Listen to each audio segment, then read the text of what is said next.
La stessa rabbia di 2 mesi fa, ma con la lista delle aziende in crisi drammaticamente all'inizio. I tartassati invadono ancora Cagliari per un funerale allo Stato che non risponde, per dire basta a Equitalia. Il corteo è silenzioso, accompagnato dal violino sul camion in testa del maestro Gavino. Il resto sono gli striscioni dell'isola vessata. Il movimento artigiani e commercianti liberi ripropone le sue richieste, 10 punti per salvare l'economia isolana, dalla moratoria per 3 anni al congelamento di pignoramenti e sfratti, ma la bara non è il simbolo di una resa. Abbiamo fatto questa scelta perché è la cosa più indicativa. Con chi ci doveva tutelare sino ad oggi non siamo riusciti a trovare una soluzione al nostro disimpegno, alle nostre difficoltà. Il mio abbigliamento è tutto folklore, ma c'è molta sostanza, perché è la dimostrazione di come le imprese purtroppo vivono la quotidianità.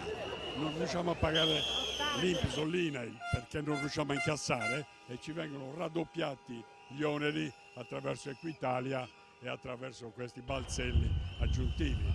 Chiedo al nostro governo regionale che ci venga incontro sulle situazioni che stanno portando la Sardegna allo sfascio in tutti i settori.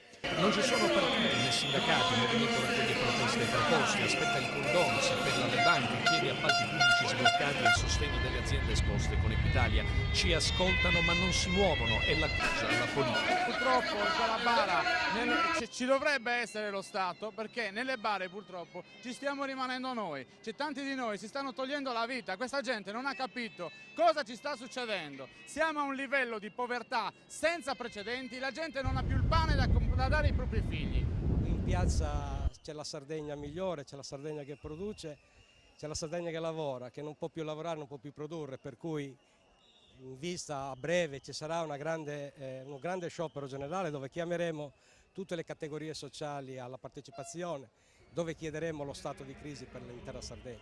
E questo è solo l'inizio, io sono fiducioso su questo, perché non ho mai visto i sardi mobilitarsi in forma autonoma fuori dalle istituzioni, dai sindacati ufficiali. Quelli fanno le leggi per loro! Si ferma davanti al Consiglio regionale. Quelli si fanno gli stipendi! Ora le partite IVA urlano la loro rabbia. Le banche chiudono i rubinetti, tutti quanti ci tolgono qualsiasi cosa e stiamo morendo.